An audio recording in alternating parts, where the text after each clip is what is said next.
We could be seeing an interesting development within the England squad for the upcoming World Cup, which leaves Tuchel with a difficult choice. Now, what am I talking about? I am, of course, talking about the rise, rather the resurgence of Morgan Gibbs White in the number 10 position, making a case for himself as potentially the starting 10, which leaves Thomas Tuchel with quite a fascinating dilemma, because that could very well mean that one of Palmer, one of Eze, one of Foden will have to be omitted from the squad, and the latter two, probably more Foden and Palmer, having served England quite well and having been of decent, mediocre use to England in the last tournaments and throughout sort of the last 2 years of English international football. So this will be an interesting development to observe, because if Morgan Gibbs White continues to impress, if he continues to show what he's capable of doing, and if he's capable of steering Nottingham Forest into a Europa League final and also out of the relegation zone, then no doubt he will have caught the eye of Thomas Tuchel.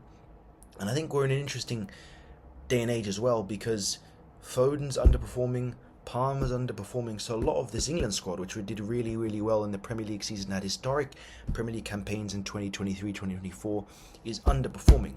So there are candidates that are emerging kind of out of the blue, which could be on that plane.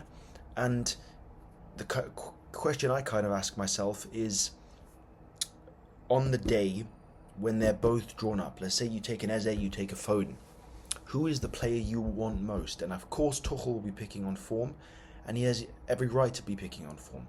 The question I ask myself, who is more instrumental, who can change a game more? And I think fundamentally speaking, it is going to boil down to what they've showcased in recent form. And so England have an abundance of talent. They're blessed in a lot of positions, 10 being one of them, wing being one of them. But England's wingers this year have underperformed. Saka's back. He'll get the starting position on the right wing. You know, it's a dilemma who you put in 10. Kane's your 9. Could put Bellingham in 10. On the left, you probably either have Rashford or Gordon. And both have had kind of meh seasons. 6, you probably have Declan Rice with Elliot Anderson. You can pick Wharton. Lewis Skelly has recently had an impact for Arsenal, starting in the Champions League semi-final, even against Fulham. So we'll see kind of what happens. As for defence, I think it's pretty straightforward. If Reece James is healthy, he's on the right. Nico Riley, standout left back. Centre-back partnership, my favourite one would probably be Ezri Konsa and Mark Gahey. John Stones off the bench for experience, maybe Harry Maguire or Dan Burn. Pick Tino Livramento, Luke Shaw. So England have, a plethora of players that are capable of playing multiple positions as well. So it'll be an interesting development. But I'm just warning. This is a warning to Phil Foden. This is a warning to Cole Palmer. One of you two, I don't believe, will be on this plane.